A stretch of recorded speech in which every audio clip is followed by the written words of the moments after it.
My name is Leah Morgan. I'm 34 years old and I work as a CPA in Chicago. All my life, I believe two things: that family never turns their back on you, and that money can bring people closer together. But in a single morning, both of those beliefs were shattered. $25,000, every cent I had carefully saved over the years, vanished in an instant. I had spent an entire month planning the perfect family vacation to Las Vegas, booking flights, reserving hotels, building a day-by-day itinerary. I wanted everything to be perfect for my parents, my brother, and his wife, because I truly believed this trip would help us rebuild the bond that had slowly faded over the years. I pictured us laughing together over slot machines, sharing dinners under neon lights, and creating memories that would last a lifetime. But when I arrived at the airport, heart racing with excitement, my phone buzzed with a message from my mom. "We all voted that you should stay." My hands started trembling. My stomach felt like it was collapsing. Through the thick terminal glass, I watched them walk toward the first-class gate. Not one of them even glanced back. The boarding pass in my hand suddenly felt meaningless. I stood there surrounded by a sea of strangers, completely alone and excluded from the trip I had paid for. They didn't just abandon me, they erased me from something I had poured my money, time, and heart into. I could have screamed. I could have cried. I could have run down the jetway after them, but I didn't.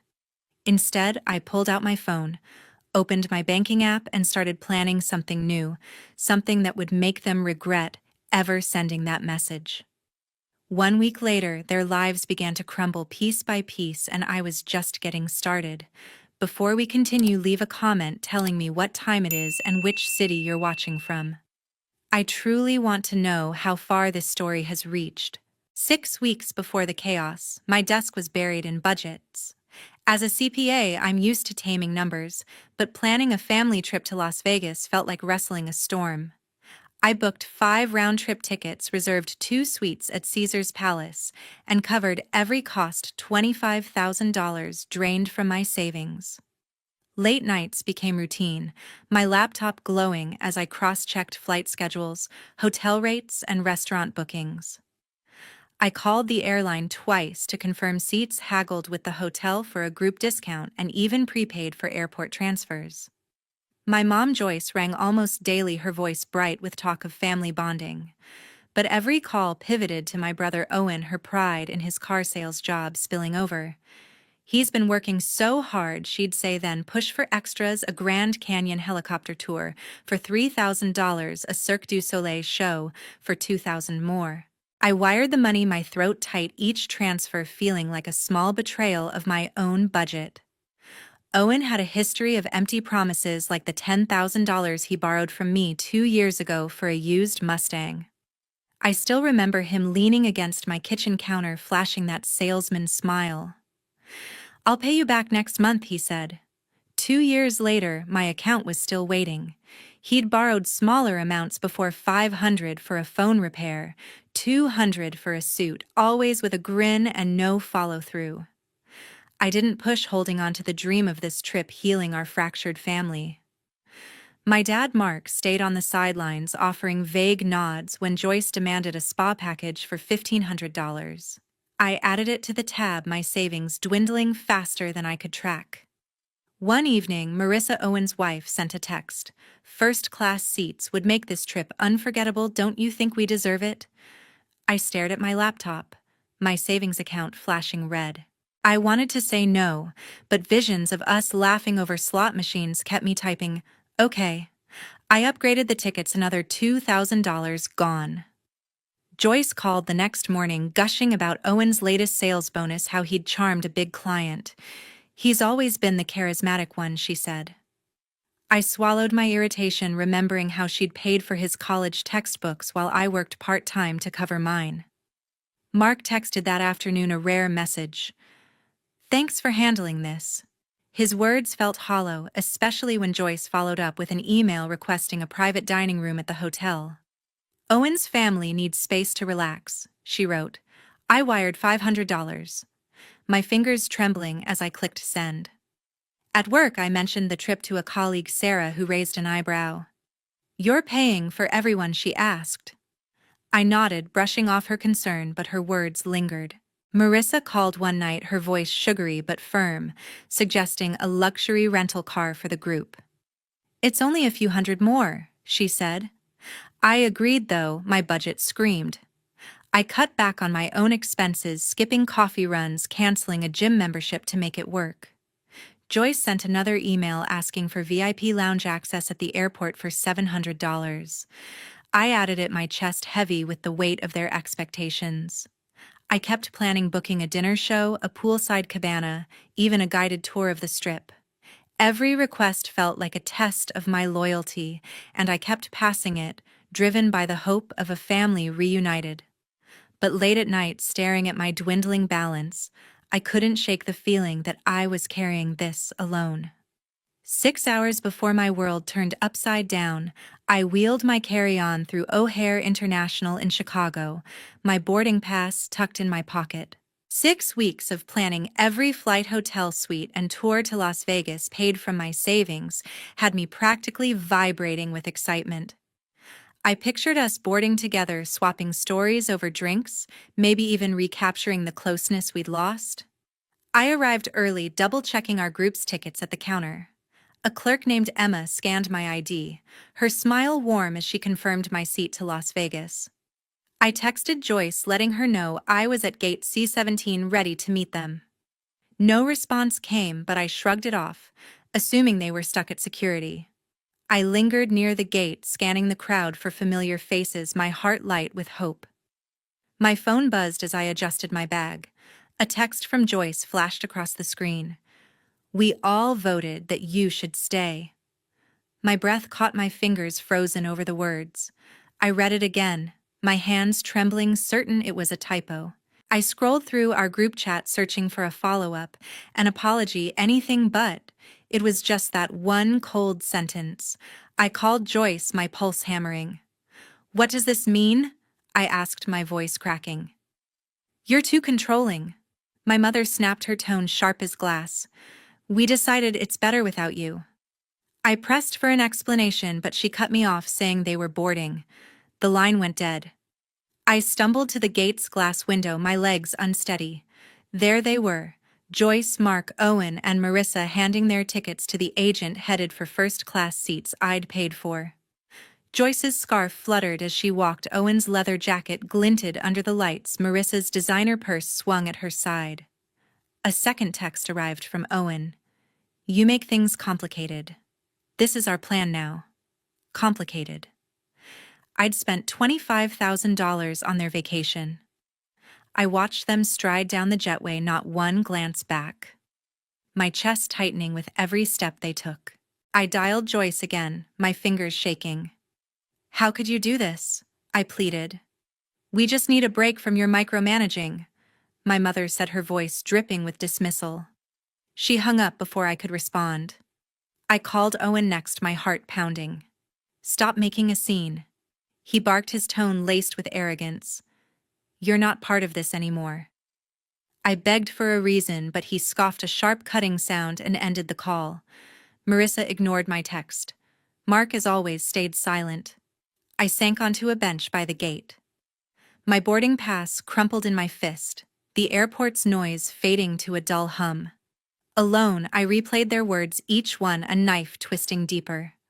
This wasn't the first time they'd left me behind. When I was 12, they'd forgotten me at a supermarket, too busy getting Owen to soccer practice. But this was calculated, a betrayal carved with intent.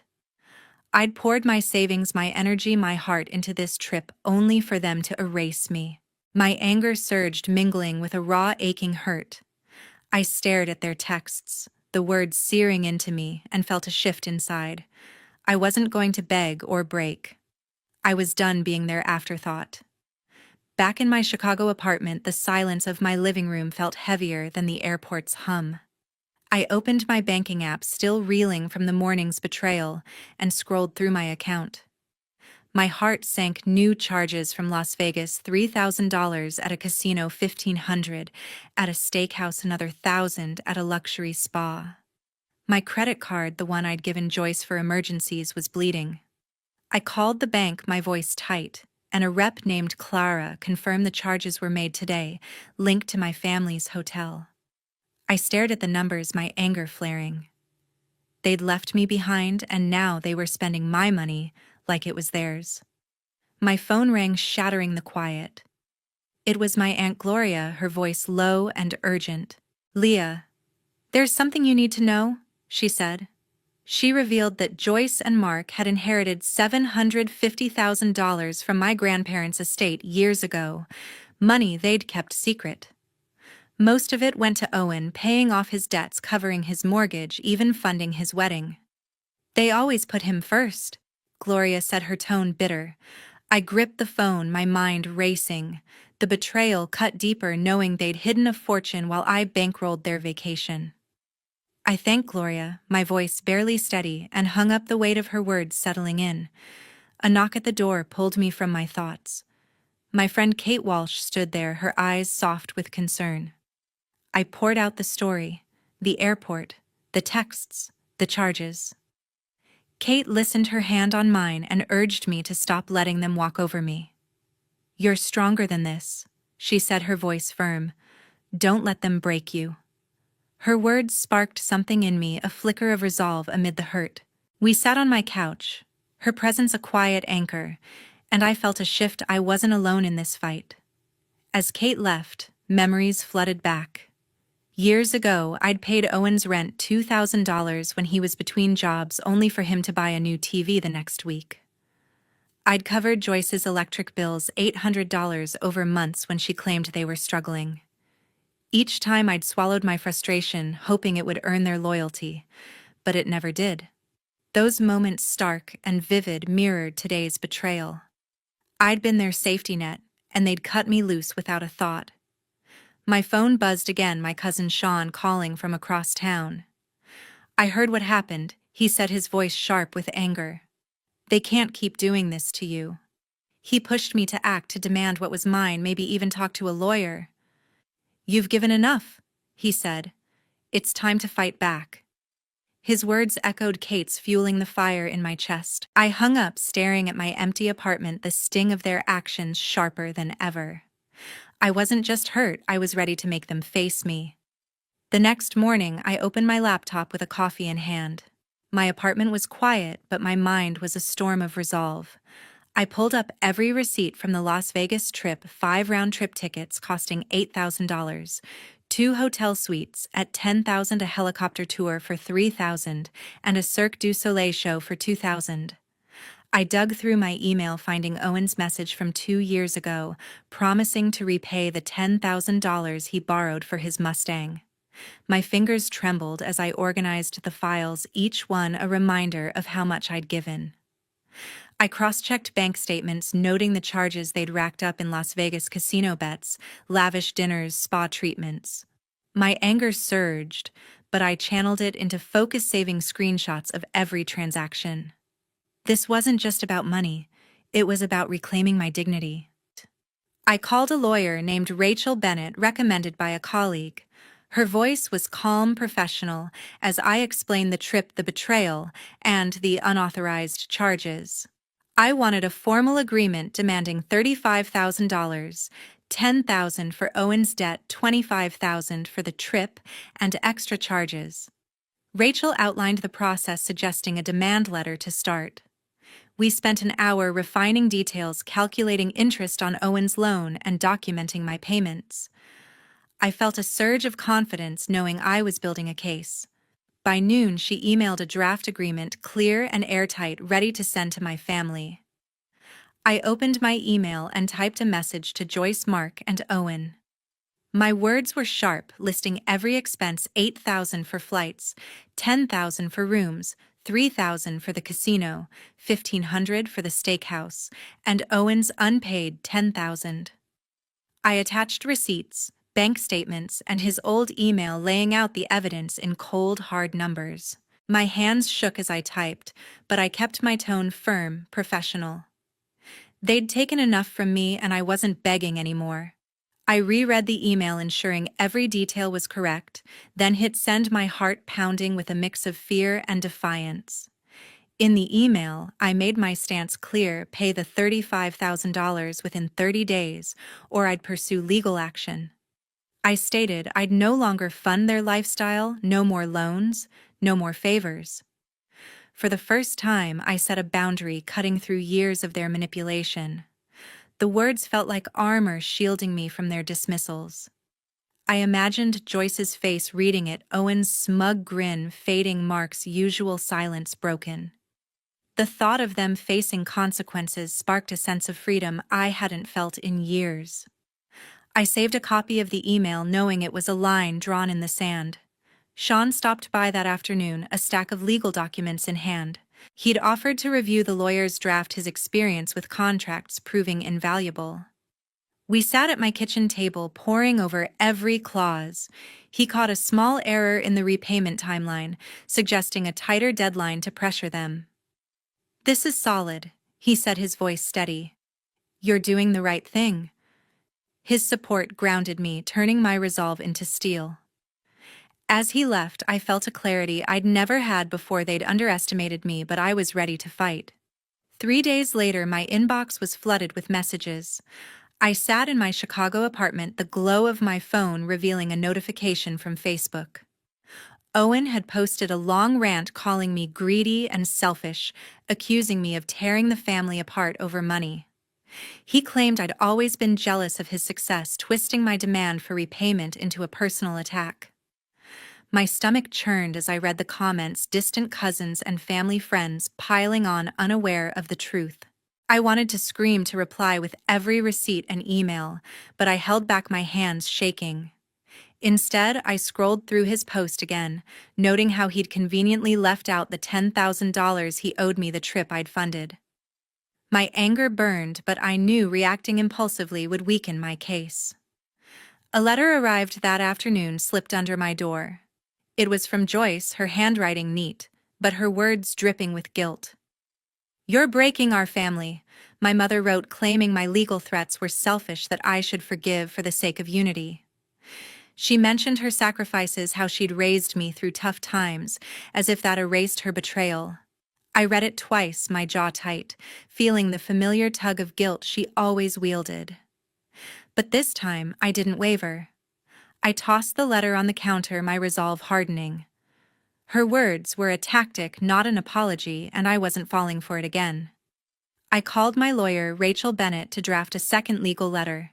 We reviewed the evidence. Gloria had sent a scanned copy of my grandparents' will, proving Joyce and Mark hid $750,000, most of it funneled to Owen.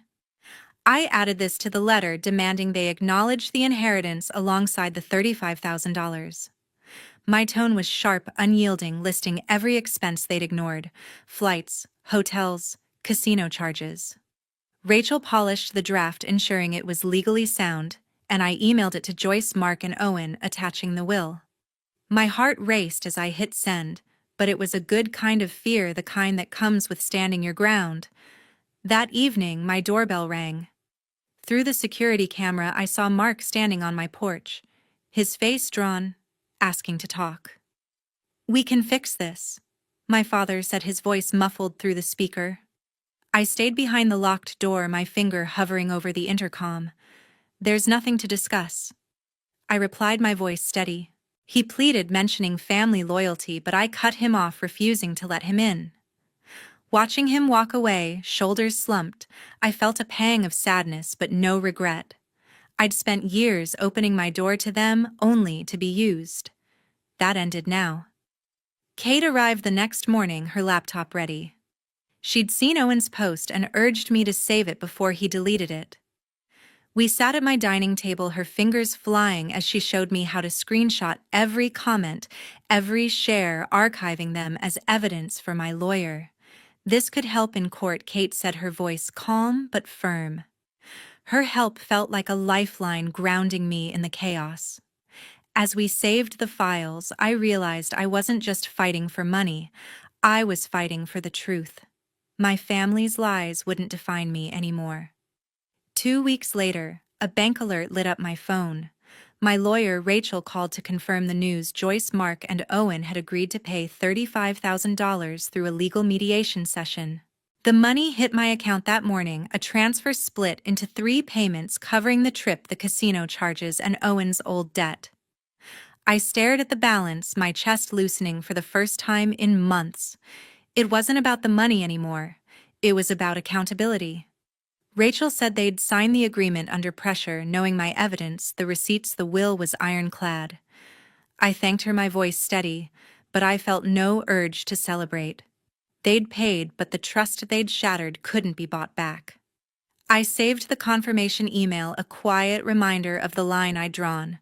Word spread fast about Owen's financial mess. His Facebook post, the one calling me greedy, had backfired.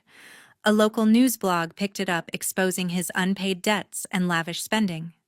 His boss at the car dealership saw it, and by the end of the week, Owen was out of a job. I heard this from a mutual acquaintance, not from him. Part of me felt a grim satisfaction his lies had caught up with him. But I didn't revel in it. I'd spent too long cleaning up his messes to take joy in his downfall. His choices, not mine, had led him here. I scrolled past his profile, now silent, and moved on. Gloria called me that weekend, her voice heavy. Joyce and Mark had sold their Cadillac and a small plot of land from the family estate to cover their share of the debt. Without the hidden inheritance they'd squandered on Owen, they were struggling, downsizing their home cutting expenses. My aunt didn't sugarcoat it, they were barely scraping by. I listened, my heart caught between justice and a flicker of sorrow. They'd chosen to protect Owen over me, to hide $750,000 while I paid their way. Their hardship was their own making, yet the weight of it lingered. I thanked Gloria for the update, my tone calm, and hung up, closing that chapter. I blocked Joyce's number, Mark's email, and Owen's messages the next day. No more guilt trips, no more excuses. I was done being their fallback. Instead, I turned to Sean, my cousin, who'd stood by me through it all. We met for coffee, planning a small business project, a bookstore we'd dreamed about for years. His laughter, his ideas filled a space my family had left empty. I felt lighter, unburdened as we sketched out our vision on napkins. Cutting them off wasn't just about distance. It was about choosing a life where I wasn't an afterthought. Sean's support reminded me I deserved that. With the $35,000, I opened a savings account, earmarking it for my future. I met with a financial advisor, mapping out investments, safe, steady ones, to build security. Every step felt like a brick laid in a new foundation, one I controlled. I wasn't just saving money. I was claiming my independence piece by piece. The process was quiet, methodical, but it filled me with a pride I hadn't known in years. I looked at my apartment, my plans, and saw a life I was building for myself, not for them. Looking back, I learned to set boundaries, to protect myself from those who'd take until I had nothing left. My family saw me as a resource, not a person, but I stopped letting their choices define me. Standing up for myself wasn't easy, but it was worth it. To anyone listening, thank you for following my story. I'd love to hear your thoughts. Have you ever had to draw a line with family? Share below, and let's talk about what it means to put yourself first.